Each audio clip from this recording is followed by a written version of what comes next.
umurnya sudah otomatis Allah Ta'ala berkahi dan panjangkan. Rizkinya Allah luaskan. Kehidupannya Allah buat tenang, nyaman. Itu karena balasan dari Allah berkat baktinya.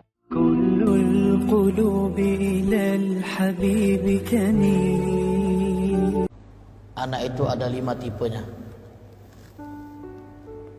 Yang pertama, anak yang kalau mendapat perintah dari orang tua, maka dia enggan untuk melaksanakan perintah tersebut.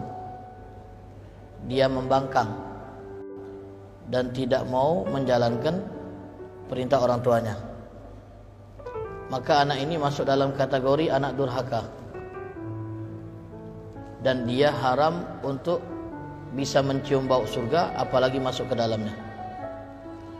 Anak yang ketika mendapat perintah orang tua, dia membangkang, tidak mau menjalankan, ini masuk kategori anak yang durhaka. Itu yang pertama. Yang kedua, anak yang apabila mendapat perintah dari orang tuanya, maka dia akan menjalankan perintah tersebut. Dia akan melakukannya dan mengerjakannya. Akan tetapi dengan perasaan yang berat, terpaksa.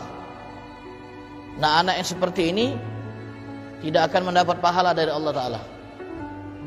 Apa yang dia jalankan, apa yang dia laksanakan dari perintah orang tuanya, itu tidak akan menghasilkan pahala sama sekali. Dikarenakan saat ia mengerjakannya, dia kerjakan dengan hati yang tidak menerima, dia kerjakan dengan terpaksa. Dia tidak akan mendapat pahala sama sekali dari Allah Subhanahu wa Ta'ala. Tipe yang ketiga, anak yang ketika mendapat perintah dari orang tuanya, maka dia akan mengerjakan perintah tersebut, namun diiringi dengan ucapan-ucapan, omelan-omelan yang keluar dari mulut.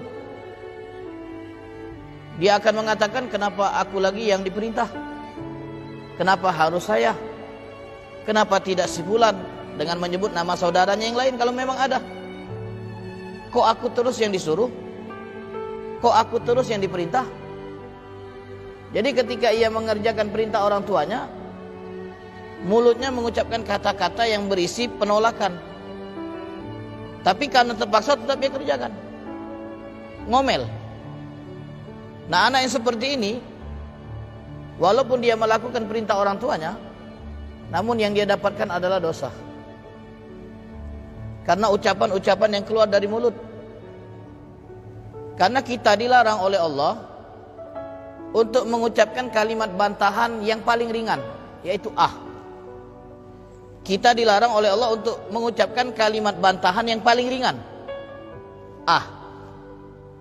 apalagi kalau ucapan itu melebihi dari kalimat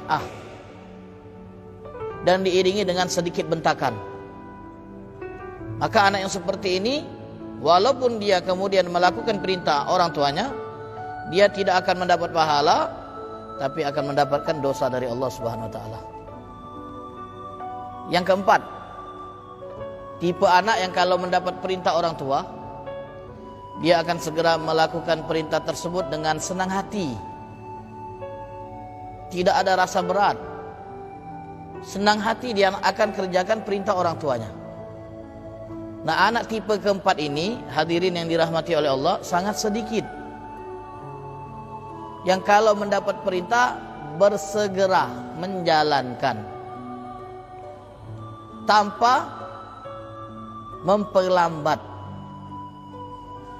Kata ulama, yang seperti ini sedikit. Yang kelima, tipe anak yang kalau seandainya orang tuanya itu menginginkan sesuatu tanpa diperintah, langsung dia bergegas. Belum mendengar perintah dan dia tahu bahwa orang tuanya menginginkan sesuatu, dia langsung bergegas melakukannya sebelum diperintah. Dia mencari tahu apa yang diinginkan oleh orang tuanya, apa yang dibutuhkan oleh orang tuanya, kemudian sebelum orang tuanya meminta dan memerintah, dia langsung melaksanakan. Nah, anak tipe yang kelima inilah yang disebut dengan anak yang bakti. yang diberi taufik oleh Allah Subhanahu wa taala. Inilah tipe anak yang bakti. Jadi 5 tipe anak ini. 3, mudah-mudahan Allah tidak golongkan kita. Adapun yang keempat dan yang kelima, harapan kita mudah-mudahan masuk ke tipe yang keempat. Paling tidak kalau orang tua kita memerintah, kita bersegera dan tidak memperlambat, tidak menghambat dan tidak bertele-tele dalam memenuhi perintah orang tua.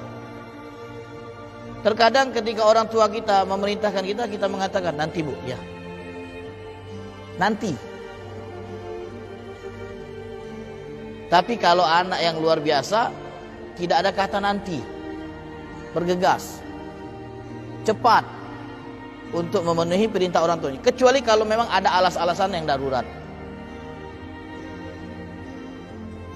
Nah, untuk mencari anak tipe kelima ini jarang dan langka. Anak dengan tipe yang kelima ini jarang, bahkan langka. Yang mencari tahu apa yang diinginkan oleh orang tua kemudian bergegas untuk segera melakukannya. Hadirin yang dirahmati oleh Allah, jangan tanyakan bagaimana keadaan dan nasib anak yang berada di posisi keempat dan kelima ini. Umurnya sudah otomatis Allah Ta'ala berkahi dan panjangkan. Rizkinya Allah luaskan. Kehidupannya Allah buat tenang, nyaman. Itu karena balasan dari Allah berkat baktinya, berkat sikapnya kepada orang tua. Itu pasti. Anak-anak yang bakti itu pasti hidupnya tentram, nyaman, karena mendapat jaminan dari Allah Subhanahu wa ta'ala. Jangan pernah kita beranggapan bahwa bakti itu hanya ditunjukkan dengan cara apa? Mencium kepala orang tua saat kita berkunjung ke rumahnya. Terlebih kalau seandainya kita melakukan itu pagi dan petang. Datang ke rumah orang tua, cium kening, cium kepala. Itu belum bakti, itu hormat. Bakti beda. Jangan beranggapan bakti kepada orang tua itu kalau kita datang cium tangan bolak-balik. Jangan beranggapan bakti kepada orang tua itu kalau kita sudah pernah mencium kaki mereka. Dan jangan pula beranggapan bahwa kita sudah berbakti saat kita pernah meminum air bekas cuci kaki mereka. Ada orang-orang yang kadang ingin menampakkan bahwa mereka itu bakti kepada orang tua dengan cara apa? Dicuci kakinya, diminum airnya. Setelah itu tidak ada perhatian, tidak ada kepedulian, tidak ada bersegera saat dipanggil oleh orang tua. Bukan seperti itu. Buat apa minum air kaki orang tua kalau seandainya sikap kita biasa saja dengan mereka? Perhatian kita kurang kepada mereka? Tidak seperti itu. Anak yang bakti adalah anak yang berani mengorbankan kebahagiaannya demi membahagiakan orang tua. Itu anak yang bakti. Yang berani mengorbankan kebahagiaannya demi kebahagiaan orang tua, selagi itu tidak dalam rangka bermaksiat kepada Allah. Itu anak yang bakti. Makanya anak yang seperti ini langka dan jarang. Langka dan jarang. Anak yang mau berkorban demi orang tuanya, yang mau meninggalkan apa yang ia senangi demi menyenangkan orang tuanya, itu jarang dan susah. Dan inilah anak-anak yang bakti yang diberi taufik oleh Allah Subhanahu wa taala. Kalau kita ma'asyiral hadirin yang dirahmati oleh Allah, mengejar ridho Allah dalam ibadah yang kita laksanakan, kita ini mengejar ridho Allah. Walaupun hanya Allah yang tahu niat-niat kita dalam beribadah kepadanya. Kalaulah kita katakan setiap ibadah yang kita laksanakan kita mengharap ridho Allah, kita salat mengharap ridho Allah, kita puasa mengharap ridho Allah, tahajud mengharap ridho Allah, baca Quran mengharap ridho Allah, bahkan sedekah, zakat, itu semua kita lakukan mengharap ridho Allah. Tapi apakah itu sudah pasti kita akan mendapatkannya? Ridho Allah. Niat kita untuk mendapat ridho Allah. Tapi pastikah ridho itu kita dapatkan? Belum tentu. Dan kita tidak tahu apakah ridho itu betul-betul kita dapatkan. belum pasti dan kita tidak tahu. Namun hadirin yang dirahmati oleh Allah, kalau kita bakti sama orang tua, kemudian orang tua meridhoi kita, pasti ridho Allah kita dapat. Pasti. Sholat kita belum tentu Allah ridhoi, tapi kalau kita mendapat ridho orang tua, pasti Allah ridho kepada kita. Karena Nabi SAW bersabda, ridho Allah fi ridho walidain. Ridho Allah ada dalam ridho orang tua. Selama orang tua kita masih bersama kita, itu nikmat besar dari Allah Subhanahu wa taala. Kalau kita ingin ridho Allah, tinggal dapatkan saja ridho mereka. Kejar ridho mereka. Senangkan mereka, sehingga bisa membuat mereka itu bangga kepada kita dan mengatakan, aku ridho kepadamu. Pasti ridho Allah kita dapatkan. Pasti. Oleh sebab itu Rasulullah SAW pernah bersabda, birrul walidain awsatu abwabil jannah. Bakti kepada orang tua merupakan pintu terbaik dari pintu-pintu surga. Pintu surga ada banyak. Ada pintu sedekah, ada pintu puasa, ada pintu tahajud, ada pintu-pintu yang lain. Salah satunya pintu bakti. Dan paling terbaik pintu surga adalah pintu bakti kepada orang tua. Kadang-kadang kita, apalagi kalau sudah berkeluarga, kadang-kadang pulang dari luar kota, yang ada di benak kita, bagaimana kita bisa membuat orang di rumah, istri dan anak senang dengan kepulangan kita, bawa hadiah. Kadang kita telepon anak istri, tanya, kalian mau apa? Kita telepon, tanya, kalian mau apa? Sebab kita mau pulang dari dinas, keluar kota, atau tujuannya untuk apa? Menyenangkan mereka, bawa oleh-oleh. Tapi jarang di antara kita yang menelpon orang tuanya kalau memang masih hidup dan tinggal tidak berjauhan dari tempat istri kita tinggal, anak-anak kita tinggal. Nelpon, ibu mau apa? Tidak, jarang. Anak kita tanya, mau apa nak? Untuk menyenangkan dan membahagiakan mereka. Dan menyenangkan istri anak tentu ada pahalanya. Tapi ketahuilah, menyenangkan orang tua jauh lebih besar pahalanya. Tidak ada ceritanya surga di bawah telapak kaki istri atau anak. Yang ada surga di bawah telapak kaki ibu. Surga di bawah telapak kaki ibu. Tidak ada surga di bawah telapak kaki anak atau istri. Membuat anak istri kita senang kepada kita dan ridho, itu baik. Tapi membuat senang dan ridho orang tua kita, itu jauh lebih baik. Karena ridho Allah terikat dengan ridho mereka. Dan ternyata hal ini luput dari kita. Dan kita tidak berusaha mengejarnya. Kadang kita rela menyenangkan teman,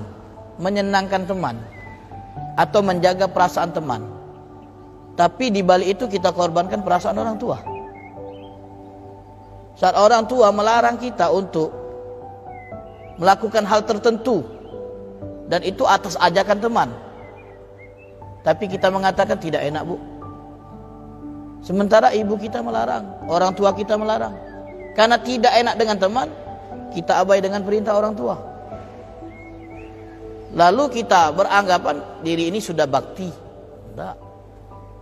Bakti itu kalau kita bisa merelakan apa yang kita senangi demi menyenangkan orang tua. Makanya termasuk bentuk kedurhakaan itu kalau kita pernah membuat orang tua menangis dengan perilaku kita. Kalau masih anak-anak ya masih wajar lah, masih bisa dimaklumi. Kalau anak-anak di usia bawah 10 tahun itu yang tidak menurut, susah diatur, itu masih wajar. Tapi kalau kita yang sudah berakal, sudah dewasa, sudah mandiri, sudah berkeluarga, masih acuh, tidak terlalu peduli, tidak bertanya keadaan tentang orang tua, ini anak seperti apa ini? Dan ketahuilah, bakti yang sesungguhnya kepada orang tua, perhatian yang sesungguhnya kepada orang tua, itu saat mereka sudah tidak bersama kita, saat mereka sudah wafat. Kadang-kadang ketika mereka wafat kita lupa.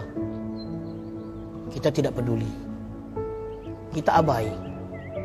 Padahal yang menunjukkan bakti kita saat kita masih hidup adalah bagaimana sikap kita setelah mereka tidak ada. Masih tidak perhatian. Kalau dulu kita sering mengunjungi rumah orang tua kita saat mereka masih ada, apakah jam kunjung dan hari kunjung kita ke rumah mereka saat mereka masih ada itu sama dengan jam dan waktu kunjung kita saat mereka tiada di makam? Apakah perhatian kita kepada orang tua saat mereka masih hidup, keperluannya kita penuhi? Alhamdulillah, bakti itu. Ibu kita butuh biaya untuk berobat, kita yang membiayai. Ibu kita butuh makanan, kita yang membelikan. Ibu kita butuh pakaian, kita yang menyediakan. Apapun yang dibutuhkan oleh orang tua kita, kita yang siap menyanggupi. Perhatian, alhamdulillah. Tapi setelah mereka meninggal bukan berarti mereka tidak butuh lagi kepada kita sebagai anak, tetap butuh. Perhatian kita bisa kita lakukan dalam bentuk doa yang tidak lupa kita baca setiap selesai sholat. Rabbi firli wali walidayya, itu paling minimal. Perhatian kita kepada orang tua setelah mereka meninggal bisa kita lakukan dalam bentuk amal jariah yang kita niatkan untuk orang tua kita. Dan juga mengunjungi kerabat-kerabat orang tua kita yang dulu terjalin hubungan baik saat mereka masih hidup. Memperhatikan, menghormati teman-teman, itu bentuk bakti semua itu. Dan kadang kita kalau sudah orang tua meninggal sudah selesai tanggung jawab. Dan kita tahu bahwa orang tua kita ini termasuk orang yang perhatian dengan adik-adik kita, saudara-saudara kita. Kemudian setelah mereka wafat, kita tidak peduli dengan saudara kita, adik-adik kita.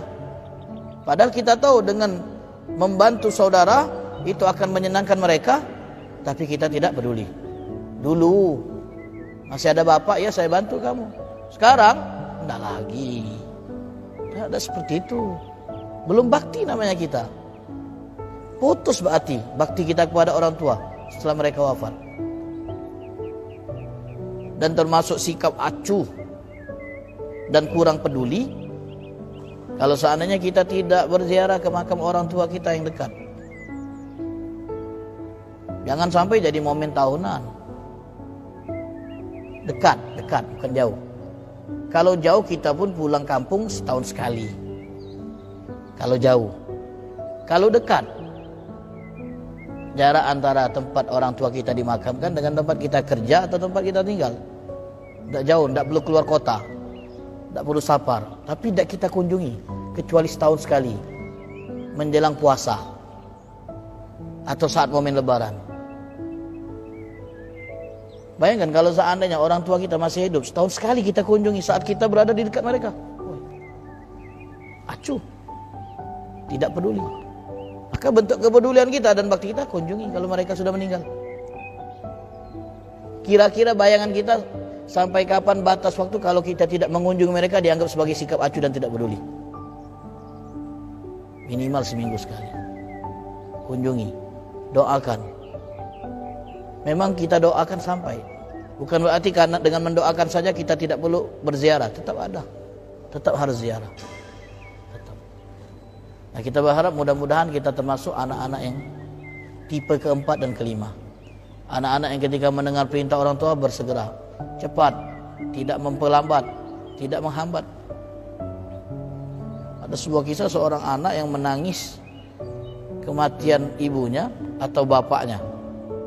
Saat ada orang yang bertakziah melihat, sungguh pilu sekali nasib anak ini.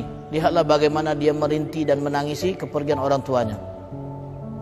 Menunjukkan bahwa dekat sekali hubungan dia dengan orang tua sampai dia menangisnya seperti itu. Sementara yang tahu keadaan berkata, tidak seperti itu faktanya. Dia ini sudah berapa kali disuruh orang tuanya untuk pulang, untuk melihat keadaan orang tuanya yang sudah sekarat, tapi dia selalu menunda. Nanti bu, nanti pak. Ditelepon lagi disuruh pulang karena ibu sudah dalam keadaan yang susah. Kemudian alasan lagi nanti. Setelah meninggal baru pulang dan menyesal tidak sempat melihat untuk terakhir kali. Dalam suasana seperti itu masih memperlambat kadang-kadang ada manusia. Kita pernah mendengar salah satu ulama berceramah membawakan kisah surat seorang ibu yang berisi keluhannya atas sikap anaknya, sikap anak yang durhaka. Jadi dalam surat itu sangat luar biasa kata-kata yang dipilih oleh sang ibu.